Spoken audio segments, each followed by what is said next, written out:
casa. E nosso amigo internauta, bem-vindo. A Igreja do Iguatemi está de braços abertos para você. E quem ainda não acessou, pode também nos assistir através do Facebook IASD Adventista Iguatemi ou pelo site www.iasdiguatemi.com. Começamos neste domingo especial uma jornada muito especial que vem com o tema festivo desse mês. O tema especial, Juliana? Junho, o mês da Copa, e fala sobre a história da Copa.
A qualquer momento, Deus está muito próximo de cada um de nós.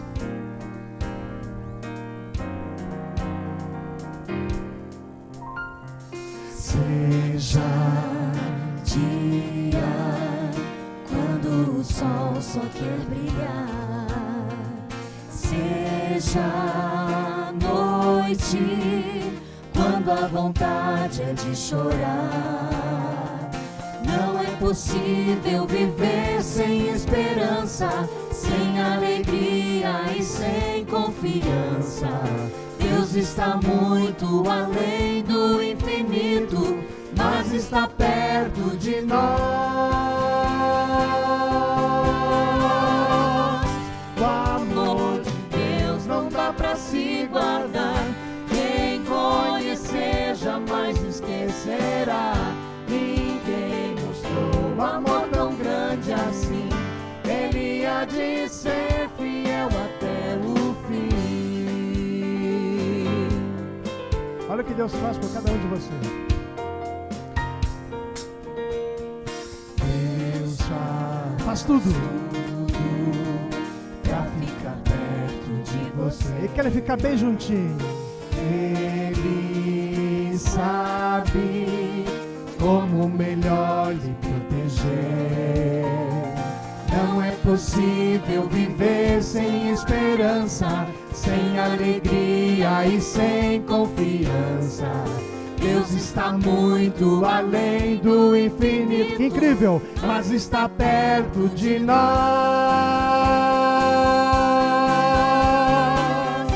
O amor de Deus não dá pra se guardar, quem conhecer jamais esquecerá. Ninguém mostrou amor tão grande assim, Ele há de ser fiel até o fim. O amor de Deus não dá pra se guardar, quem conhecer jamais esquecerá.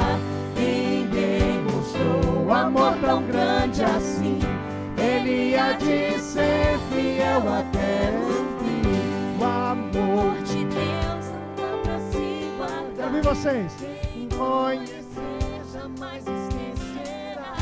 Ninguém mostrou amor tão grande assim, Ele há de ser fiel até o fim. O amor de Deus não dá pra se guardar, quem conhecer jamais esquecerá. Ninguém mostrou amor tão grande assim, Ele há de ser fiel até o fim. Ele há de ser fiel até o fim.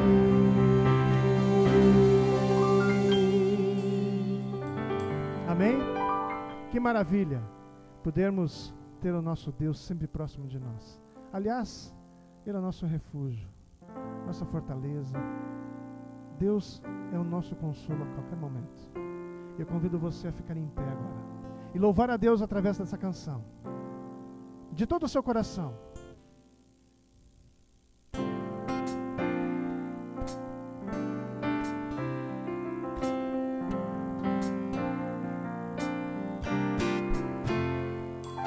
Se estás vivendo em aflição, se o teu caminho não tem mais luz e o teu passado te faz sofrer, lembra um Deus que é solução.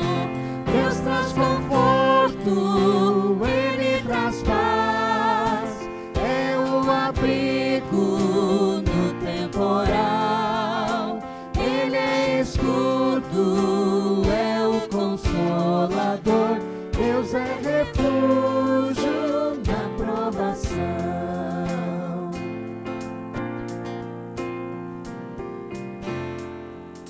Se sentes medo no coração, se a tristeza te faz chorar e a tormenta não quer passar, lembre a um Deus que é solução. Deus traz conforto, Ele traz paz, é o abrigo no temporal, Ele é escudo, é o consolador, Deus é refúgio na provação. Deus traz conforto,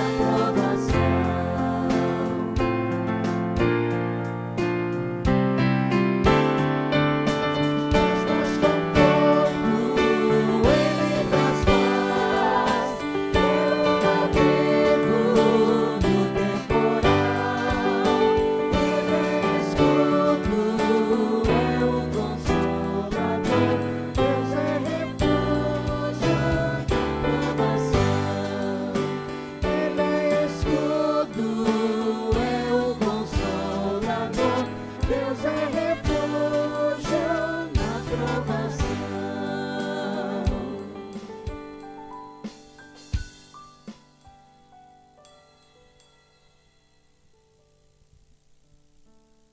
Assim mesmo como estamos, vamos orar a Deus. Querido Pai que estás nos céus, nós somos muito gratos, Senhor, por todas as bênçãos que derrama nas nossas vidas.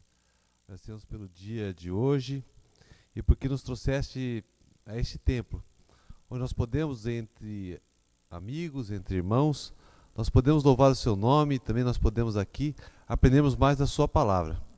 Sabemos, Senhor, que neste jogo da vida, muitos perdem, muitos ganham. Nós temos a certeza de que, ao Seu lado, todos nós aqui poderemos ser vencedores. Pedimos, Senhor, que venhas abençoar a cada alma que entrou nesse templo, que nós possamos sair daqui hoje cheios da Sua palavra e do Seu Espírito.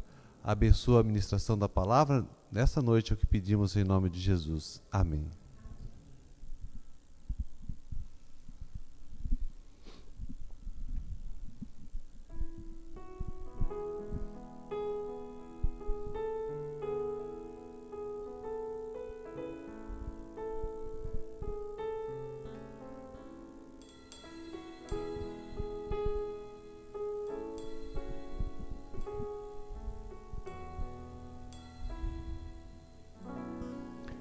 Todos vós que tendes sede, vinde às águas. E quem já se sente perdido, vinde tomar e beber. E inclinem seus ouvidos e vossa alma viverá. Quem estiver com sede, vinde às águas. Quero ouvir as mulheres.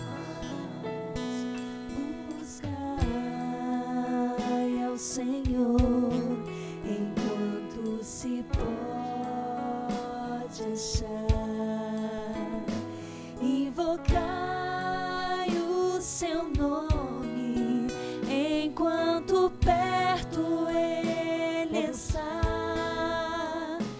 Deixe o ímpio seu caminho, deixe o homem seus pensamentos maus e volte pro Senhor. Todos vós que tendes sede, vinde às águas. E quem já se sente perdido, vinde tomar e beber. E inclinem seus ouvidos, e vossa alma viverá. Quem estiver com sede, vinde às águas. Mulheres novamente. Buscai o Senhor, enquanto se pode achar. Invocai o seu nome, enquanto perto ele está. Deixe o ímpio seu caminho, deixe o homem seus pensamentos maus e volte pro Senhor. Todos vós que tendes sede, vinde às águas. E quem já se sente perdido, vinde tomar e beber. E inclinem seus ouvidos, e vossa alma viverá. Quem estiver com sede, vinde às águas. Quem estiver com sede, vinde às águas.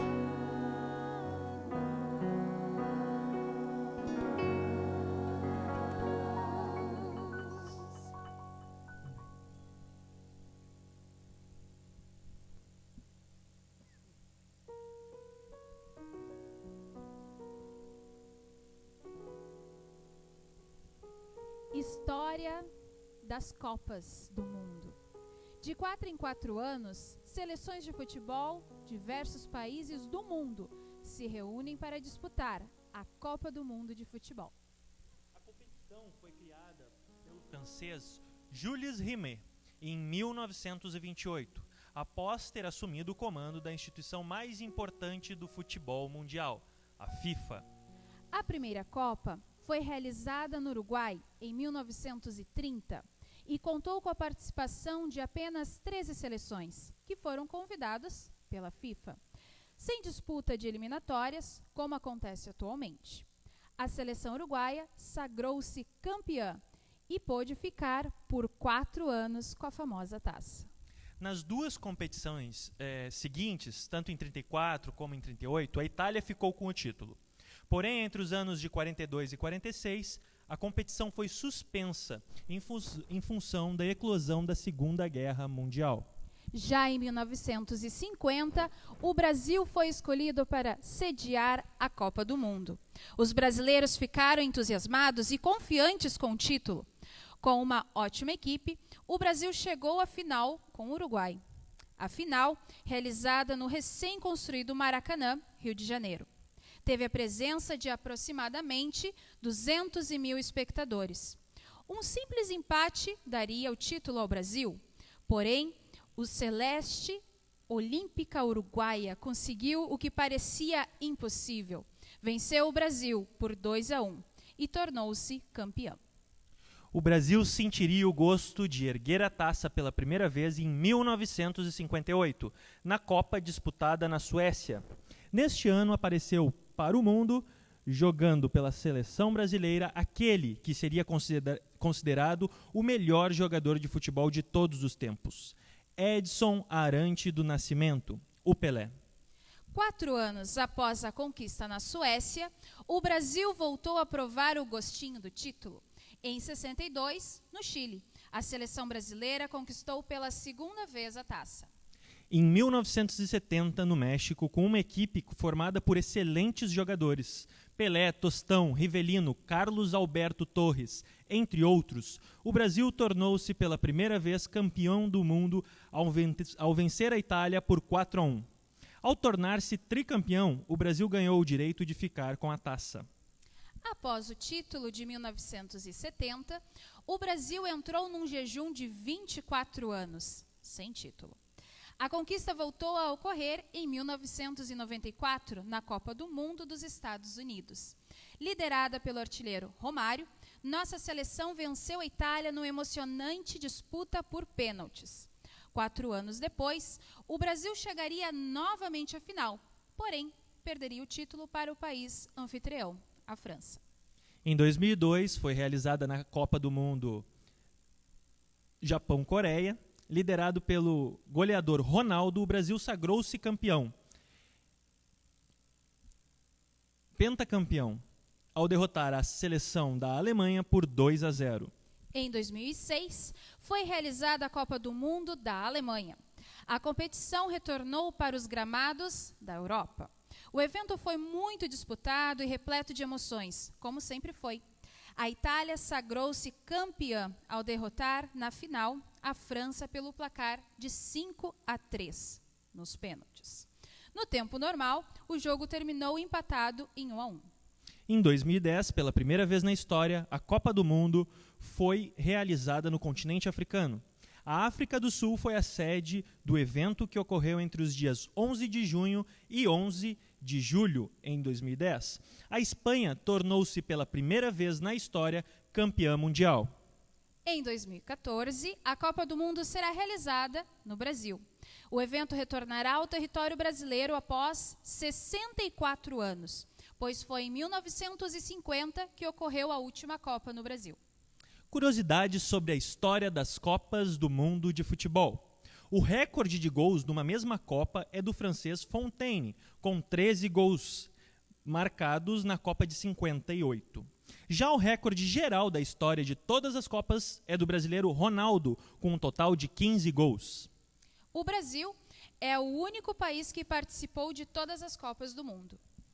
O Brasil é o país com mais títulos conquistados, um total de 5. A Itália foi 4 vezes campeã mundial. A Alemanha foi 3, seguida das bicampeãs Argentina e Uruguai. Inglaterra e França possuem apenas um título cada. A Copa do Mundo é o segundo maior evento esportivo do planeta, ficando atrás apenas dos Jogos Olímpicos.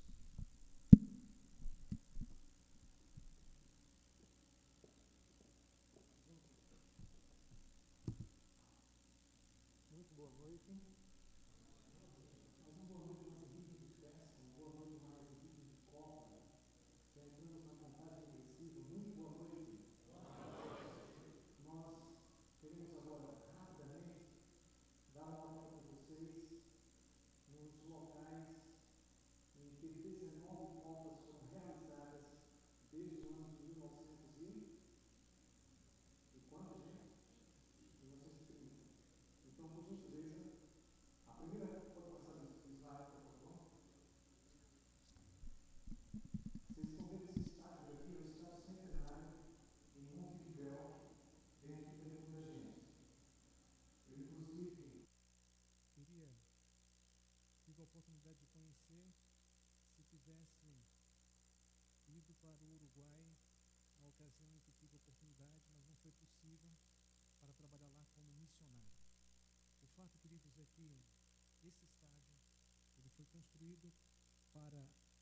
recordar jogos da primeira Copa do Mundo. Dos 18 jogos realizados no Uruguai, 10 foram realizados aqui no Centenário, com capacidade para 100.000 pessoas.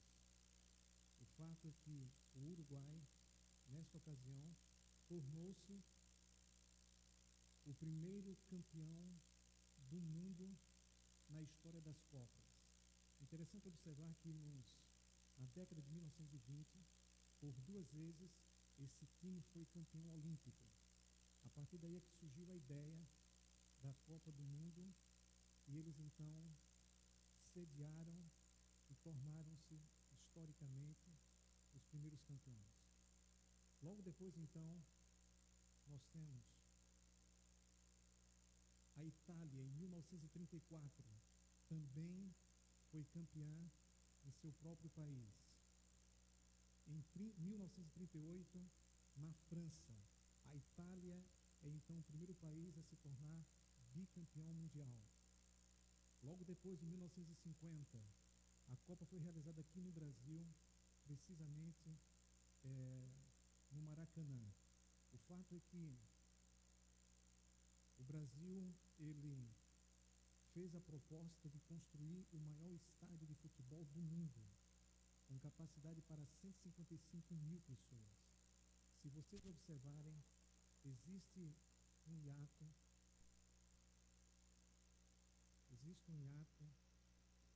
eu não sei o que está acontecendo com esse passador de slides, existe um hiato entre a Copa na França, realizada em 1938, e a Copa no Brasil, realizada em 1950. Quantos anos? 12. Esse período aqui, de 1938 a 1950, vocês se lembram o que aconteceu? A Segunda Guerra Mundial. E por causa disto, não foi possível realizar no planeta as Copas do Mundo. Então, perdemos as Copas de 1942 e 1946. Neste ínterim, 2 países pediram para sediar a Copa do Mundo, a Alemanha e o Brasil. Como a Alemanha, após a Segunda Guerra Mundial, estava sendo destruída, eles declinaram, o Brasil ficou sozinho e com a proposta de construir o Maracanã para 155.000 pessoas, tornando-se assim o maior estádio do mundo. 8 dias antes de começar a Copa de 1950, o que aconteceu? Eles conseguiram inaugurar o estádio do Maracanã, faltando apenas 8 dias. Se lembra alguma coisa disso? O fato é que o Brasil teve um time extraordinário para ganhar essa primeira Copa. Não tinha para ninguém, a expectativa era enorme de que o Brasil obtivesse então o título. E na decisão deu Brasil e Uruguai. O estádio com capacidade para 155.000 pessoas estava superlotado com 200.000 pessoas que não foram ao estádio para assistir ao jogo, foram ao estádio para comemorar o título. E o Uruguai surpreendeu de forma tal que ganhou o jogo por 2-1 e o país se desabou em lágrimas. 1954, Suíça, campeã Alemanha. Nós temos então a Suécia, 1958, se puderem colocar a música. O Brasil então pela primeira vez se torna campeão do mundo. Nesta ocasião, depois da Alemanha, e aqui vocês estão vendo esse garoto chamado Pelé. Pelé entrou exatamente na seleção brasileira nesta ocasião, e aí então o Brasil se torna campeão do mundo. Logo depois então nós temos no Chile, o Brasil se torna bicampeão. Mas em 1966, no ano em que eu nasci, a Inglaterra, o país que inventou o futebol, se torna sede e também obtém o seu título.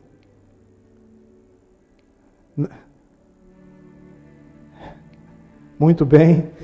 Em 1970, é motivo de muita alegria, o Brasil se torna tricampeão com uma seleção extraordinária que ficou de fato na história.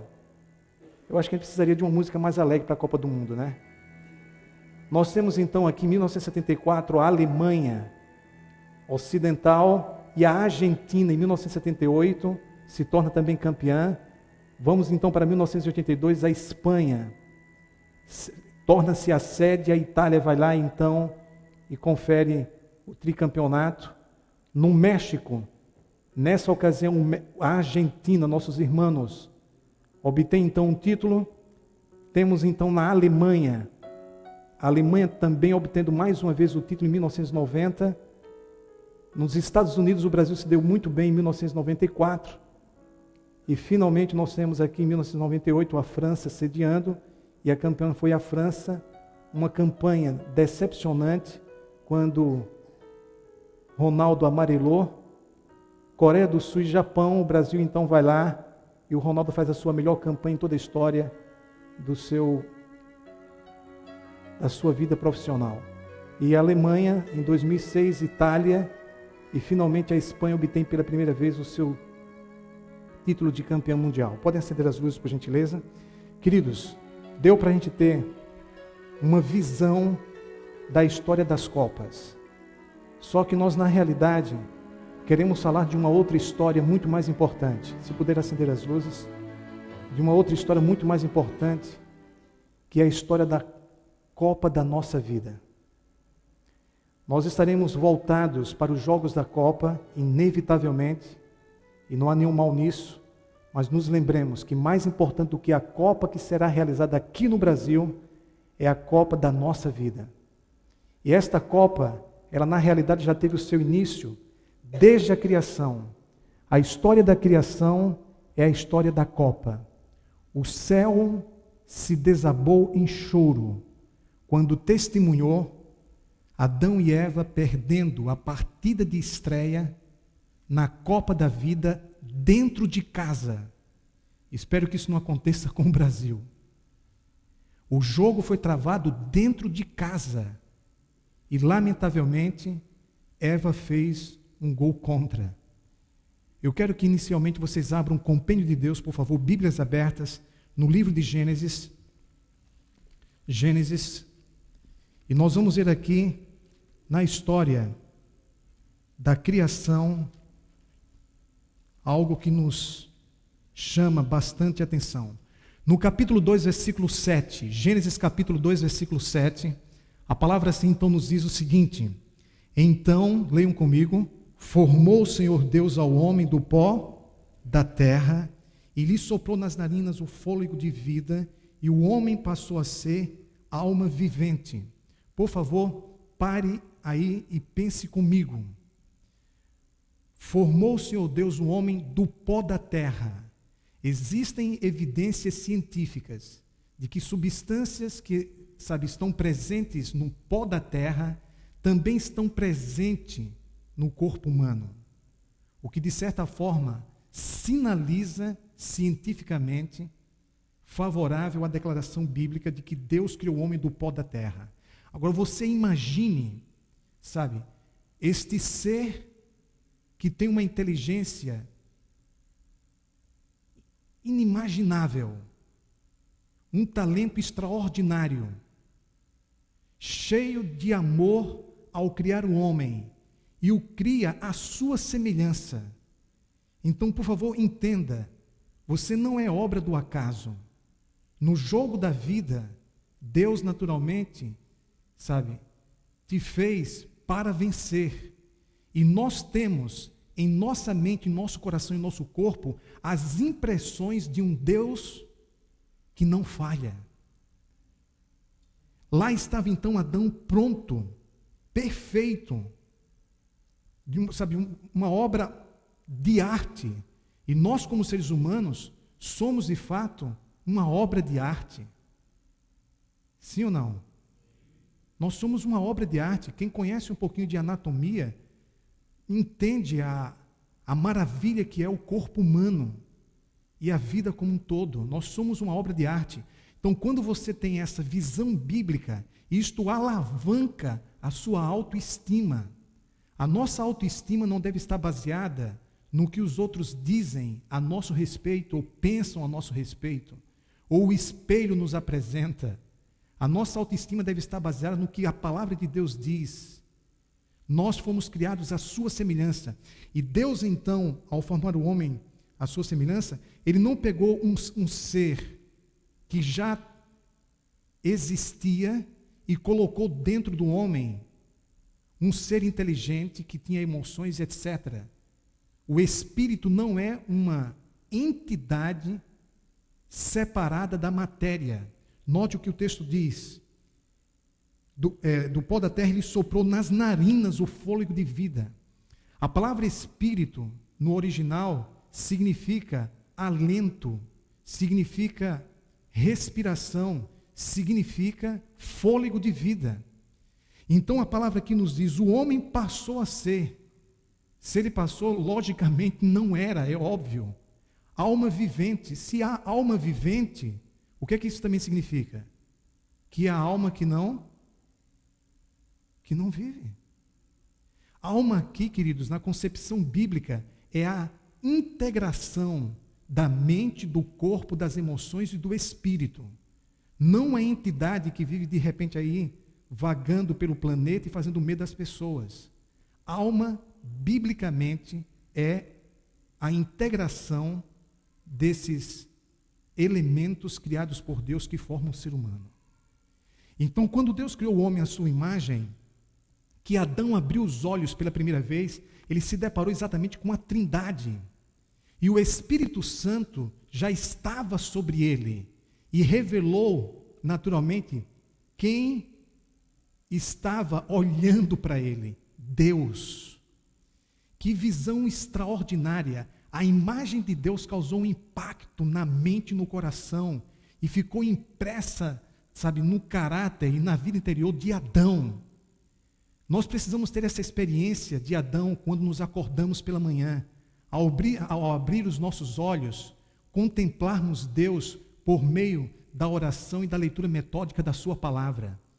E aqui nos é dito que Deus plantou um jardim no Éden, na direção do Oriente, pôs nele o homem que havia formado. E do solo o Senhor Deus fez brotar toda sorte de árvores agradáveis à vista e boas para alimentos, e também para a árvore da vida, no meio do jardim, e a árvore do conhecimento do bem e do mal. Vocês conhecem a história. Note, assim que Adão então foi criado, recebeu de presente a casa própria. Um jardim extraordinário que numa outra ocasião poderíamos falar sobre ele. Este jardim ainda existe e ele foi transportado para algum local e será restituído para o planeta quando Cristo voltar. Não vamos entrar nos detalhes, mas a revelação nos clarifica esta surpreendente verdade. Então, existe uma relação muito grande entre o Éden e o Calvário. Nós cremos que Deus tem poder para nos salvar porque Ele teve para nos criar. Deus seja louvado por isso. E Ele recebeu tudo isso de graça. Queridos, eu quero que vocês entendam, desde o início, que na realidade, a graça de Deus sempre imperou na história do planeta Terra. A graça divina sempre imperou. O homem foi criado e recebeu tudo de graça, sim ou não?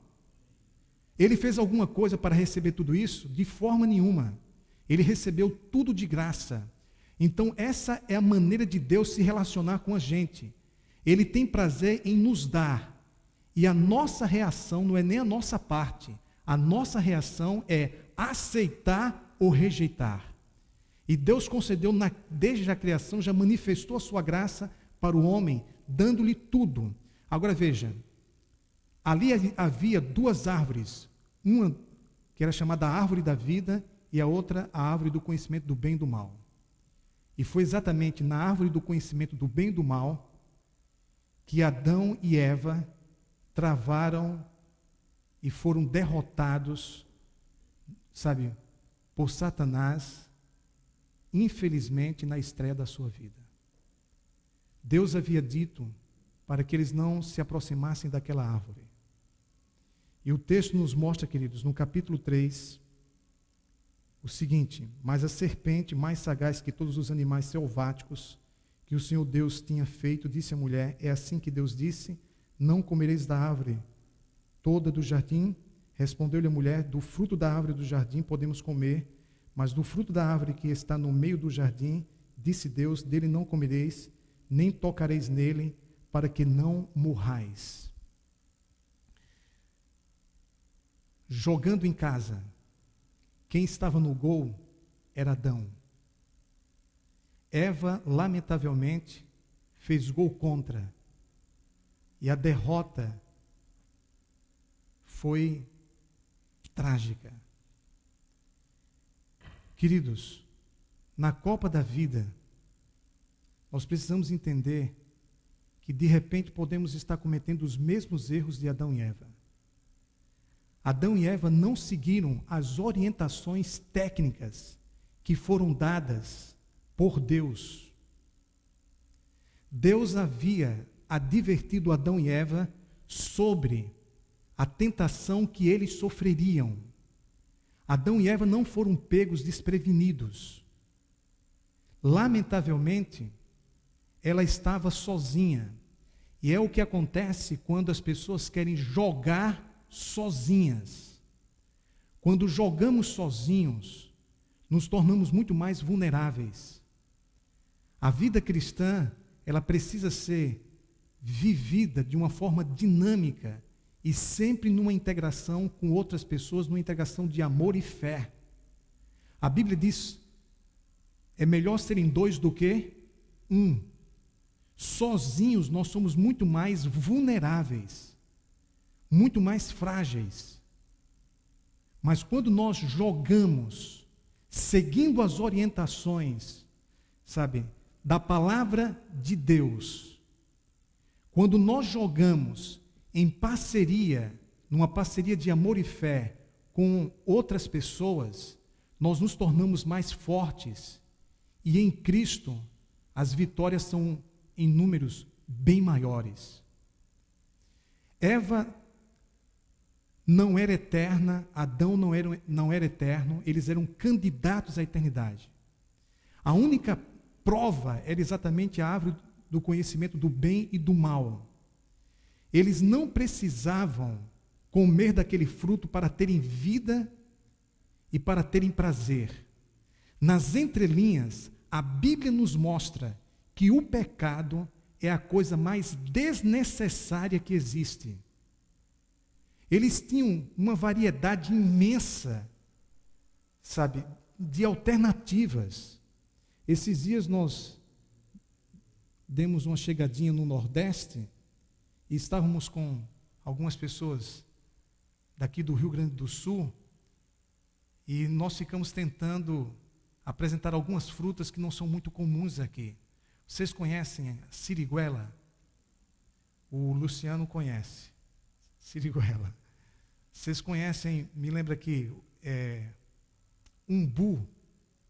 Conhecem umbu? Que alguns conhecem e outros ainda não conhecem umbu. Vocês conhecem mangaba? Conhece essa fruta mangaba? Vocês já viram um pé de açaí? Ou de cupuaçu, ou de cacau? Queridos, são algumas frutas diferentes que não são comuns em algumas regiões. Agora vocês podem imaginar a variedade de frutas que Deus criou e colocou no Éden. Hoje eu tive o prazer de pegar uma laranja do pé. É verdade que a laranja estava um pouquinho azeda. Mas o fato de eu ter pego a laranja do pé e ter, sabe, chupado uma laranja tirada do pé, me proporcionou um determinado prazer. Isso que eu estou falando para vocês não é nada em comparação às alternativas que Adão e Eva tinham ali, sabe, no quintal de casa, no jardim do Éden. E, lamentavelmente, ela foi então e comeu o fruto proibido. A Bíblia não diz que fruto era esse. Eu tenho a impressão de que devia ser um abacaxi. Mas alguns teólogos baianos disseram que é o coco. E eu fiquei preocupado, perguntei: como você sabe que é o coco? E eles me provaram biblicamente que era o coco, porque o texto bíblico diz assim: tomou e comeu. E o único fruto que você toma e come é o coco. Eu fiquei sem argumentos. A questão não era exatamente o fruto. A questão era a desobediência. Não havia nada de extraordinário naquela árvore do conhecimento do bem e do mal. Só que esta árvore do conhecimento do bem e do mal, nós podemos tê-la em casa. Quando nos aproximamos de pessoas que lamentavelmente podem nos influenciar para coisas que não edificarão a nossa vida. Essa árvore do conhecimento do bem e do mal podem ser coisas inclusive que estão dentro da sua casa. Pode ser a internet que você tem acesso no seu quarto, que você tem acesso no iPad, no iPhone ou no iPin. O fato, queridos, é que pela internet você pode ter conhecimentos que não teria de outra forma. Mas é possível que por meio da internet você tenha conhecimento de coisas que vão prejudicar a sua vida conjugal, a sua vida espiritual. E no jogo da vida, a tendência é que a gente perca essa partida. E foi lamentavelmente o que aconteceu com Adão e Eva. E Deus então lhes proibiu, após a queda, que eles tivessem acesso a outra árvore. Qual era a árvore? A árvore da vida.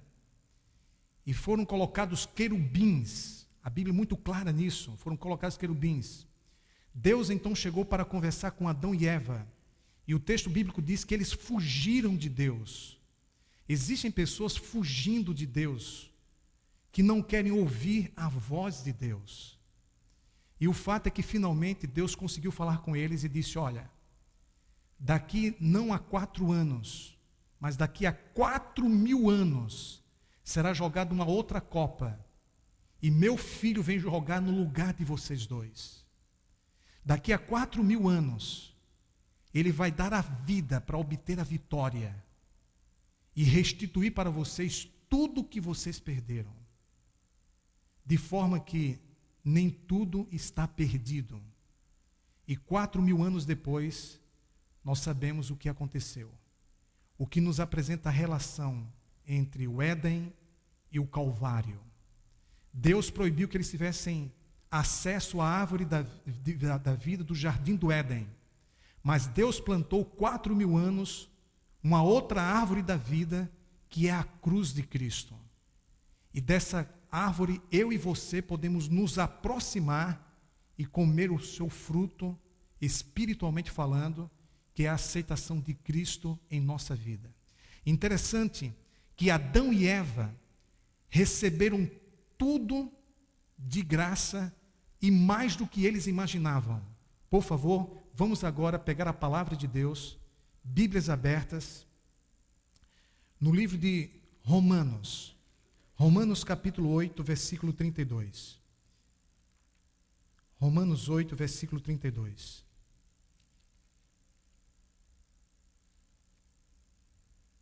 Romanos capítulo 8, versículo 32.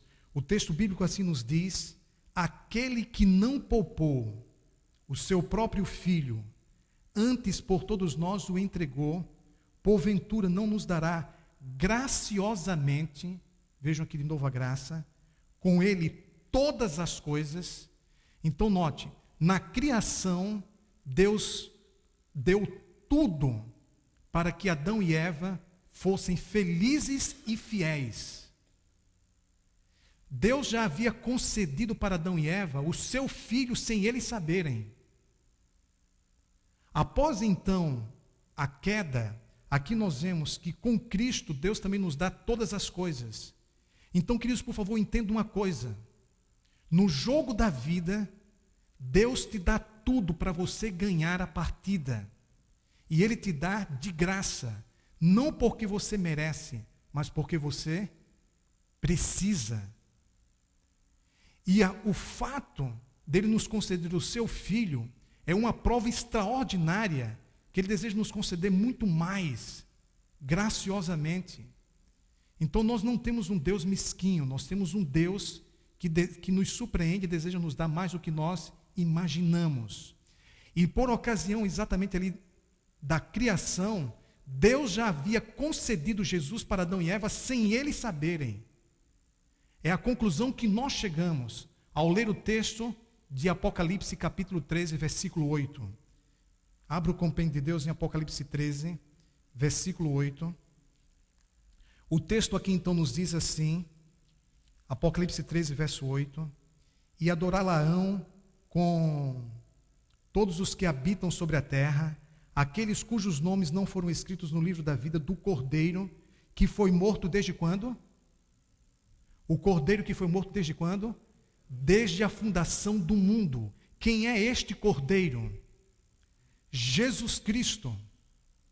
Quando João Batista, e que figura de fato surpreendente é João Batista no cenário bíblico. Quando João Batista viu Jesus, ele fez uma declaração inspirada que se encontra em João capítulo 1, verso 29. Ele diz: eis o Cordeiro de Deus que tira o pecado de todo o mundo. Queridos, se ele tira o pecado do mundo, significa que ele vai tirar o pecado de mim e de você. O pecado tem um poder violento. Transformou um anjo perfeito em um demônio. Levou um irmão a matar o outro, num contexto da criação, no caso de Caim e Abel. O pecado tem um poder tão violento que levou Deus à cruz. Então, através dessas considerações, vocês podem imaginar o poder do pecado, somente Deus para tirar o pecado do mundo. E nós temos aqui os 3 P's do pecado: presença do pecado, a penalidade do pecado e o poder do pecado. Quando Jesus Cristo se torna o técnico da nossa vida, no campo da nossa existência, e Ele de fato faz a diferença em nossa vida interior, quando isso acontece, Jesus, ele nos liberta da penalidade do pecado. Qual é a penalidade do pecado? A alma que pecar, essa o quê? Morrerá. Então Jesus nos liberta da penalidade do pecado. Pela convivência com Cristo, pelo relacionamento com Jesus, um relacionamento inteligente, um relacionamento real, um relacionamento de fé, dentro de uma conexão espiritual com Cristo, ele nos liberta pela santificação do poder do pecado. Vocês vão ver daqui a alguns instantes um testemunho muito forte, daqui a alguns instantes, de uma jovem gótica que praticou uma série de coisas e de forma miraculosa ela foi liberta da penalidade do pecado e do poder do pecado. No entanto, nós só seremos libertos da presença do pecado quando Cristo voltar e esse corpo corruptível se tornar um corpo incorruptível. Então, apesar de Jesus ter nos liberto de uma forma sobrenatural da penalidade do poder do pecado, o pecado ainda está presente na minha e na tua vida. O conhecimento e a consciência desta realidade deve fazer com que sejamos humildes, dependentes de Deus e compreensivos uns com os outros. Nós temos problemas sérios em nossa vida. Ninguém está na igreja forçado, está espontaneamente. E, queridos, como tem sido difícil para alguns viver a palavra de Deus devido aos seus problemas pessoais. Só Deus é quem sabe as lutas que você trava no silêncio da sua alma, com os seus problemas, com as suas tendências, com as suas falhas, com os seus pecados, com experiências do seu passado que você não gosta de lembrar, com coisas que você tem medo que os outros descubram. E quando alguém então tem um problema, no lugar dele ser compreendido, amado e ajudado, é criticado, censurado e condenado. Isso é no mínimo uma incoerência. Esta igreja não é um mosteiro repleto de santos. Esta igreja, na realidade, é um hospital que trata de doentes espirituais. E existem atletas no jogo da vida que estão contundidos, que estão com problemas físicos, emocionais, psicológicos, sexuais, morais, espirituais. Sim ou não? É ou não é verdade? Tem muitos aqui que diante de uma tentação está amarelando como Ronaldinho ou Ronaldo e que estão sofrendo derrotas sucessivas em sua vida. Pessoas que se encontram assim, nesta situação. Mas o texto bíblico aqui nos mostra que Jesus morreu para nos salvar desde a fundação do mundo. Então, antes de existir uma cruz no Calvário, 4.000 anos depois, já existia uma cruz no coração de Deus, ali no Éden, por ocasião da criação. E Jesus já havia sido concedido e dado para Adão e Eva, sem eles saberem, graciosamente, coisa de Deus. Sim ou não? Coisa de Deus. Louvado seja o Senhor por isso. E queridos, a Bíblia nos mostra, de forma extraordinária, quem são os nossos piores inimigos no jogo da vida. Vocês sabem quais são os times que vão jogar com o Brasil na Copa do Mundo? Primeiro jogo vai ser Brasil e quem? Brasil e? Se você não sabia, você já está tendo aqui a informação. Só que mais importante é você saber com quem você está jogando, ou quem está jogando contra você. Por favor, naquele contexto, não João Batista, mas Pedro e João entenderam uma coisa, que em nenhum outro há salvação não ser em Cristo Jesus. É o que nós encontramos no livro de Atos. Por favor, Atos capítulo 4. Atos capítulo 4, versículo 12. O texto bíblico aqui nos diz assim: e não há salvação em nenhum outro. Não há. Porque abaixo do céu não existe nenhum outro nome dado entre os homens, pelo qual importa que nós sejamos o quê? Salvos. Sublinhe esse texto. Só Jesus, meu irmão. Só Jesus na causa. Só Jesus na nossa vida. Não há outro. E há duas pessoas aqui que entenderam por experiência pessoal, em sua própria vida, esta verdade. Versículo 13. Ao ver a intrepidez de quem, queridos? De Pedro e João, sabendo que eram homens iletrados e incultos, admiraram-se e reconheceram que haviam estado eles com quem? Eles tinham estado com quem? Com Jesus. As pessoas que têm experimentado o poder da cruz em seus corações, as pessoas que têm essa conexão com Cristo e vivem com Cristo, os outros percebem que você tem estado com Jesus, como perceberam que o Pedrão e o João estiveram com Jesus. Agora, faz um pouquinho de esforço e relembra o que Pedro, lamentavelmente, fez algum tempo atrás com Cristo. O que Pedro fez com Jesus, naquela quinta-feira à noite, quando mais Jesus precisou dele. O que foi que ele fez com Cristo? Queridos, o que você tem feito com Jesus? Pare um pouquinho e relembre a noite da sua vida, as quintas-feiras da sua vida, os pecados que lamentavelmente você já cometeu em sua vida. Ninguém vai conseguir nos ferir mais do que nós temos ferido o coração de Deus. E Pedro foi completamente aceito por Cristo e abraçado por Jesus de uma forma que ele nunca esqueceu. Sabe, tudo pode acontecer em nossa vida, menos uma coisa. Podemos perder todos os jogos de todas as copas. Podemos perder, mas não podemos desistir de Jesus. Quantos jogos no campo da existência Pedro perdeu? E por que Pedro foi vencedor? Porque ele não desistiu de Jesus. Estou falando aqui nesta noite para alguma pessoa que está passando por uma fase difícil, não consegue obter vitórias em sua vida e está pensando em deixar a igreja, está pensando em desistir de Jesus, Jesus é a nossa única esperança. E Pedro sabia disso. Em contrapartida estava ali João. João que tinha uma relação muito estreita com Cristo, muito próxima de Cristo. João conhecia o poder do amor de Jesus no seu coração.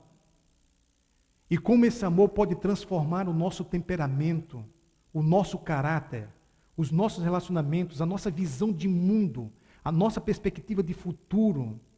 João conhecia isso por experiência.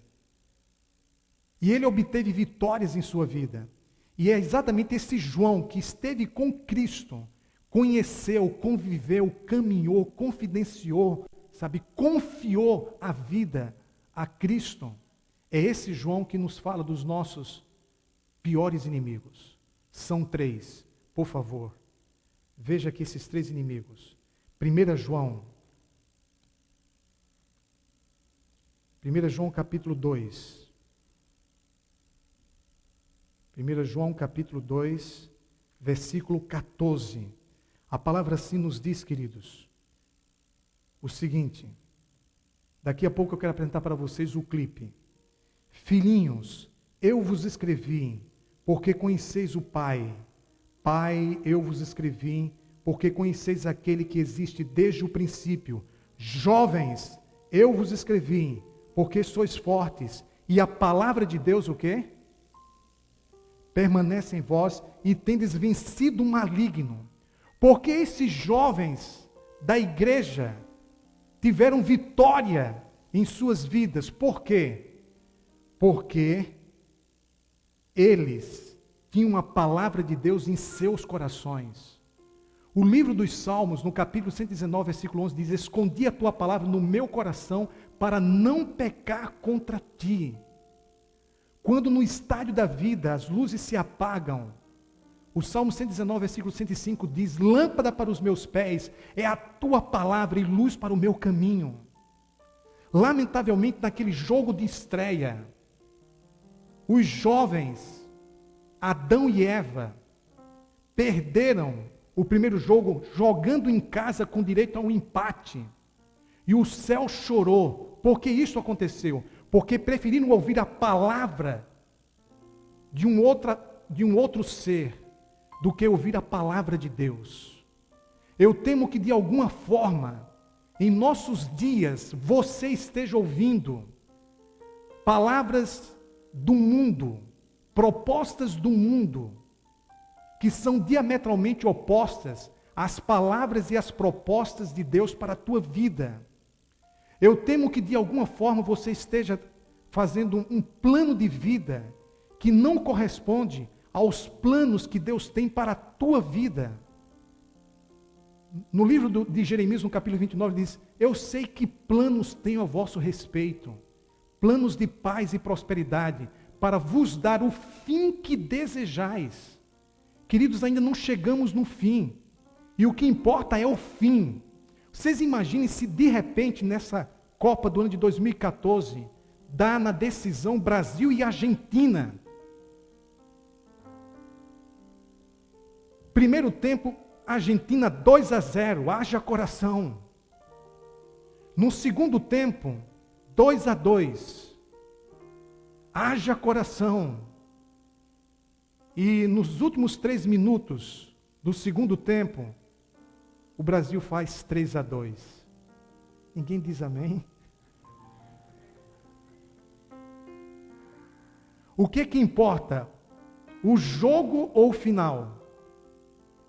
Nós ainda não chegamos no final. E Deus diz: eu vos darei o fim que vós desejais. Ainda não chegou o fim desse jogo. Mas nós sabemos que a vitória é certa.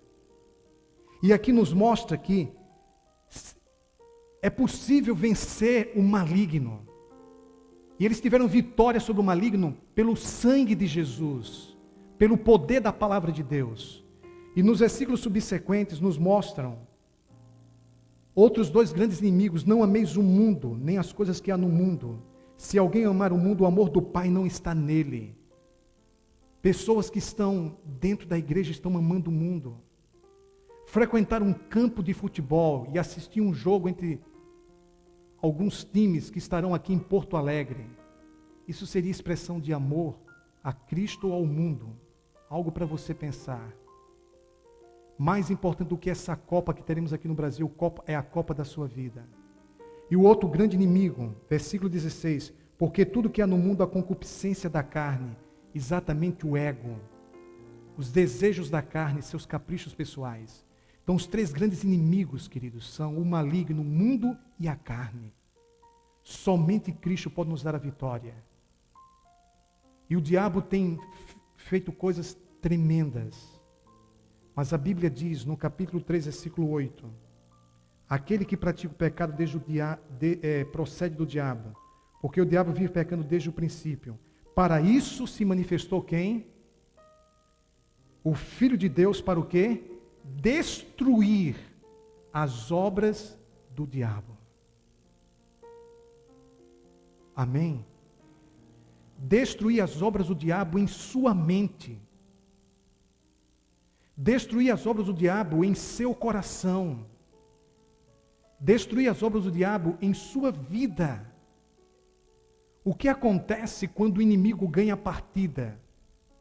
Quando somos derrotados, nós somos humilhados e subjugados por ele, e veja para onde ele nos leva. Eu quero agora assistir com vocês esse testemunho, um testemunho muito forte do que o diabo deseja fazer na vida das pessoas no jogo da existência. Neste testemunho, vocês vão ver o que acontece quando não seguimos as orientações do técnico da vida, que é o autor da vida.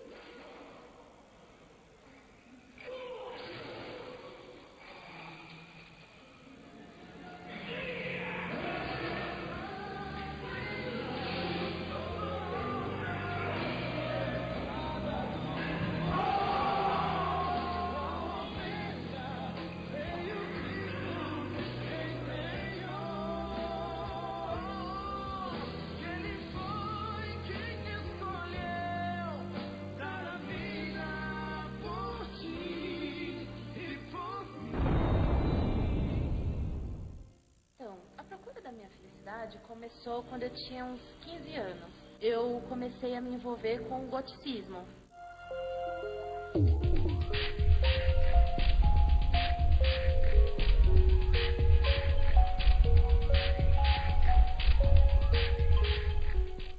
Antes eu ouvia um rock leve, assim, um rock comum, mas aí eu fui me aprofundando para um rock bem mais pesado. Essas letras cultuavam ao diabo, explicitamente, falavam do diabo mesmo, cultuando, gostando e tal.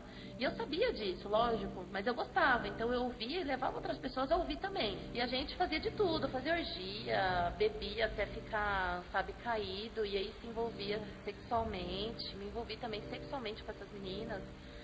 E com vários homens na mesma noite, então era uma coisa horrorosa. Cheguei a fazer um pacto sexual e tudo isso para preencher o vazio. E aí começou assim, quando um homem me decepcionava, eu ia ficar com uma mulher.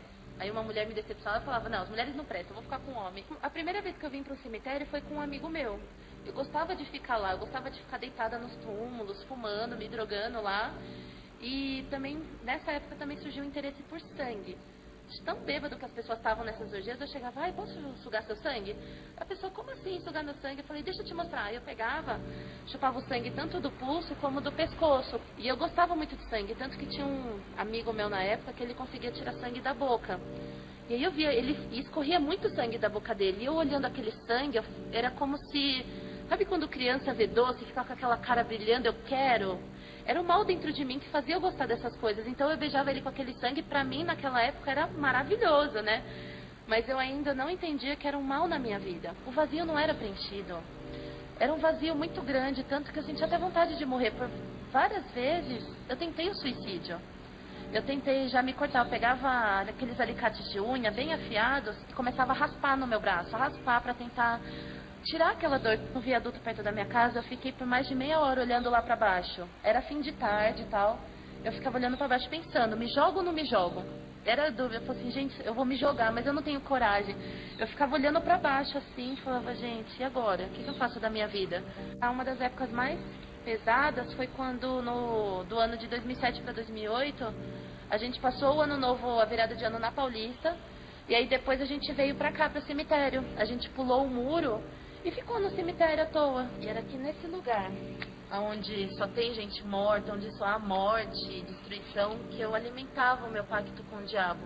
Era andando por essas ruas aqui do cemitério, fazendo tudo que não prestava, que eu alimentava aquele desejo que o diabo colocava em mim. Quando uma amiga minha me convidou para vir à igreja, e até mesmo relutante dentro de mim, eu resolvi aceitar, porque eu sentia que eu precisava mudar.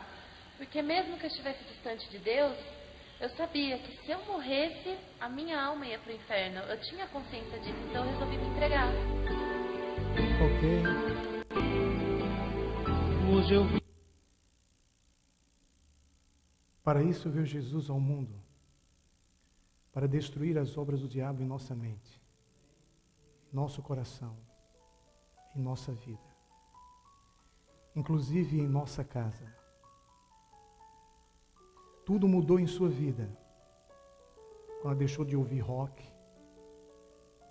quando ela deixou de se prostituir, quando ela atentou para a palavra de Deus, foi liberta dos pensamentos suicidas,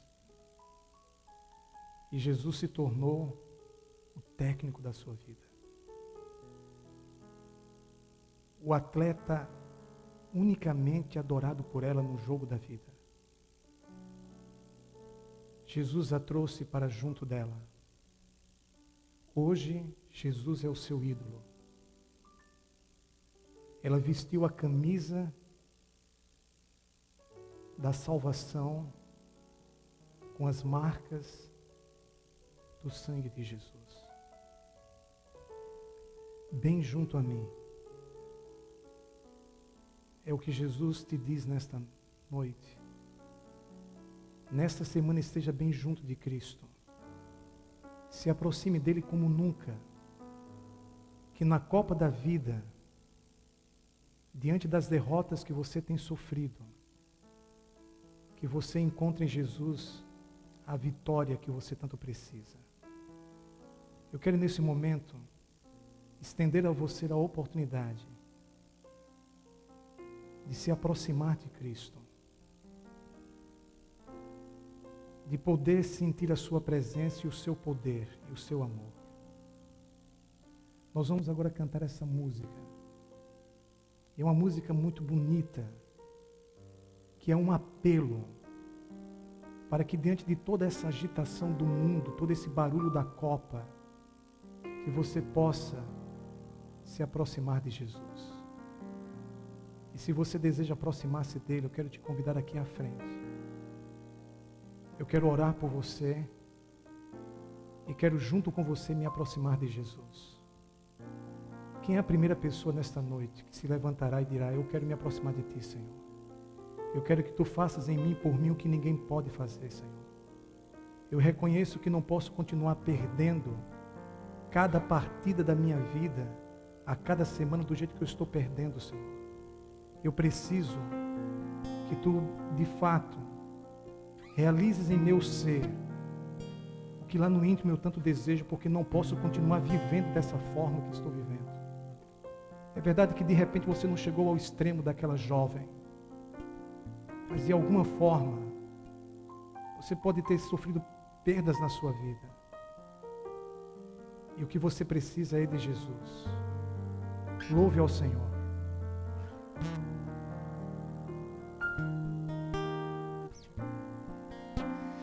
Traz-me junto a ti. Não me deixes, Senhor.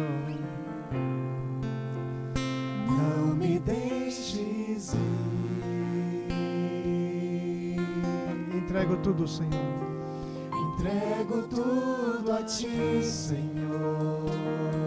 Faça o que for melhor para cada um de nós. Para desfrutar do teu amor.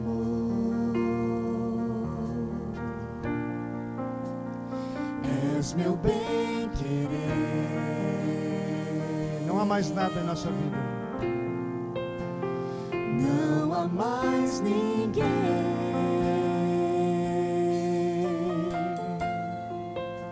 pois nada posso comparar. Teu grande amor, ó Senhor, com teu abraço a me embalar. guia-nos, Senhor. Guia-me, Senhor, traz-me junto a ti.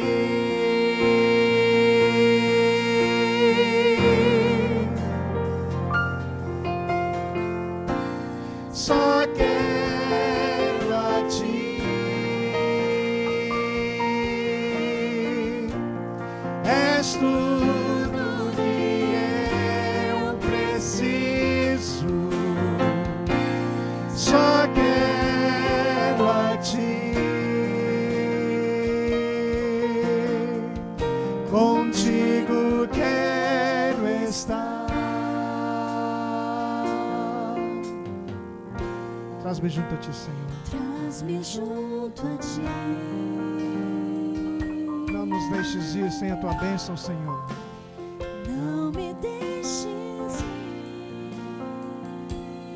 Entregamos a nossa vida nas tuas mãos.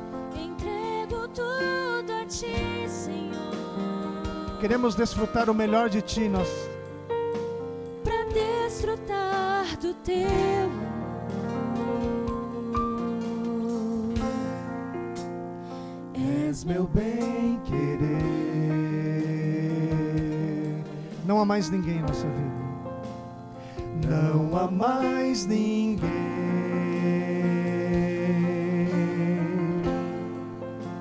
pois nada posso comparar.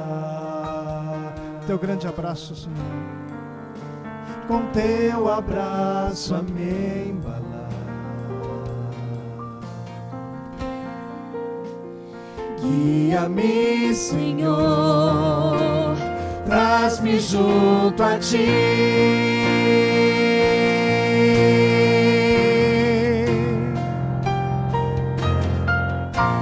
Só quero a ti.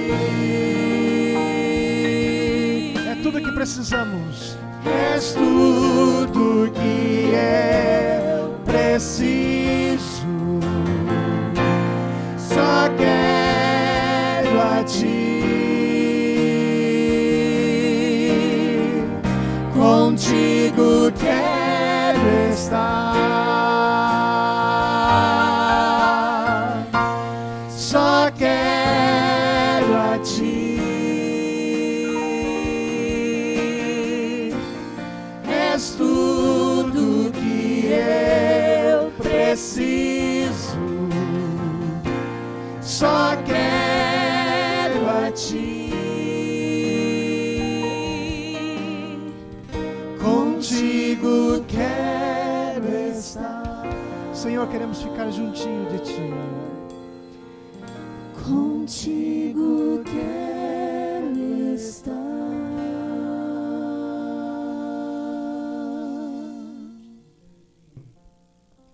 Lá no íntimo do coração, já naquela ocasião que ela continuava ali no cemitério, envolvida com as orgias, com as bebidas, com o rock. Lá no coração dela, ela queria Jesus, gente. E ela estava procurando nessas coisas que na realidade só Jesus poderia fazer por ela. Não é diferente em relação a gente. Podemos estar correndo para ganhar mais dinheiro, estudando para terminar a faculdade, conseguir um bom emprego, um concurso público. Podemos estar fazendo uma série de coisas, mas na realidade o que nós queremos é Jesus Cristo. Quando ela o encontrou, quando o poder de Jesus se manifestou, não teve para ninguém. É exatamente isso que acontece em nossa vida. Nós queremos Jesus. Por favor, ore comigo. Querido e excelso Deus, como é bom ao som desta música, que nos eleva a Ti, orarmos ao Senhor numa expressão sincera do que está no fundo do nosso coração. Nós queremos Cristo. Queremos ser completamente libertados, restaurados por Ele. Louvado sejas, porque aqui nos encontramos desejosos de vencer em Cristo. Aqui nos encontramos desejosos de sermos preenchidos por Cristo e sairmos para esta semana cheios de Jesus no coração. Louvado sejas, porque cada dia estamos nos aproximando mais e mais de Ti, Senhor. E como o Senhor nos faz bem, como o pecado nos faz mal. Por favor, Jesus, seja mais em nosso coração. Que a cruz do Teu amor e do Teu perdão e do Teu poder triunfe em nosso coração. Ouças o nosso louvor e o nosso clamor no silêncio da nossa alma. As lágrimas que temos derramado. Os problemas pelos quais estamos passando. Os pecados que de repente não temos conseguido vencer. Por favor, Senhor, mude a nossa história e dê uma virada no jogo da nossa vida.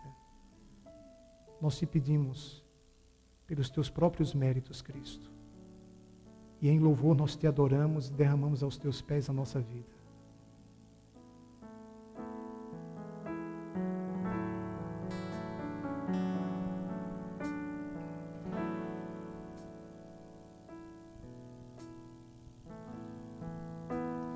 Eu sou o Senhor, Rei de Israel,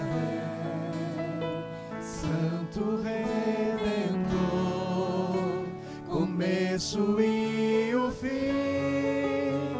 Sou o Criador, o verdadeiro Deus. Eu sou a cura, sou o poder. Eu sou a Amém, estrela da manhã. Eu morri na cruz, trouxe salvação. Conheço a tua dor, ouço teu clamor, e minha destra não falhará.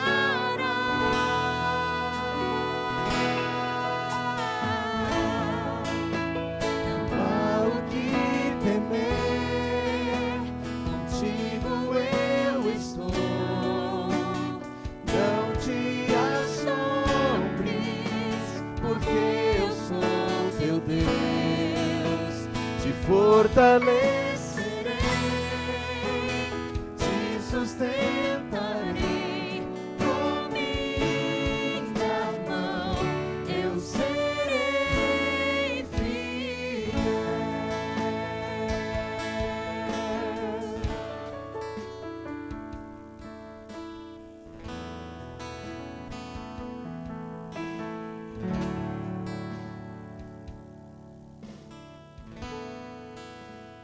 Eu sou o Senhor, Rei de Israel, Santo Redentor, começo e o fim. Sou o Criador, o verdadeiro Deus. Eu sou a cura, sou o poder. Eu sou a Amém, estrela da manhã. Eu morri na cruz, trouxe salvação. Conheço a tua dor, ouço teu clamor, e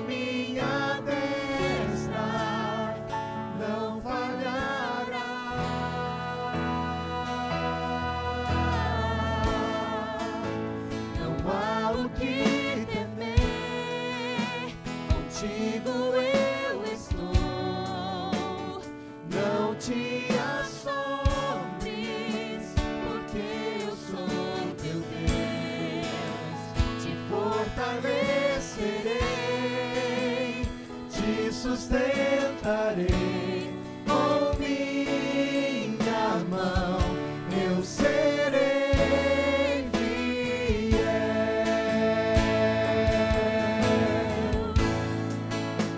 Não há o que temer, contigo eu estou.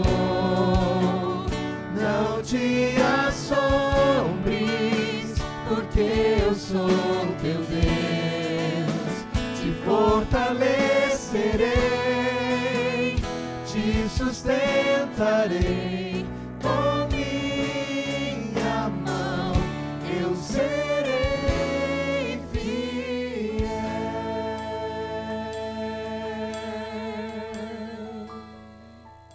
Amém? Ao sairmos daqui, saia com o cântico no coração, que Jesus permaneça na sua vida. Amém.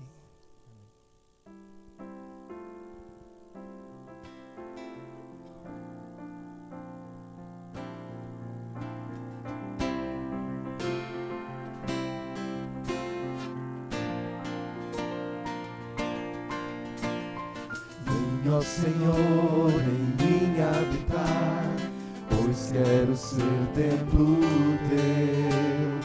Quando eu sair deste lugar, que Jesus permaneça em mim. Permaneça em mim. Permaneça em mim. Permaneça em mim, meu Senhor, permaneça em mim. Vem, ó Senhor, em mim habitar, pois quero ser templo teu. Quando eu sair deste lugar, que Jesus permaneça em mim. Permaneça em mim. Permaneça em mim. Permaneça em mim, meu Senhor, permaneça em mim. Permaneça em mim. Permaneça em mim. Permaneça em mim, meu Senhor, permaneça em mim.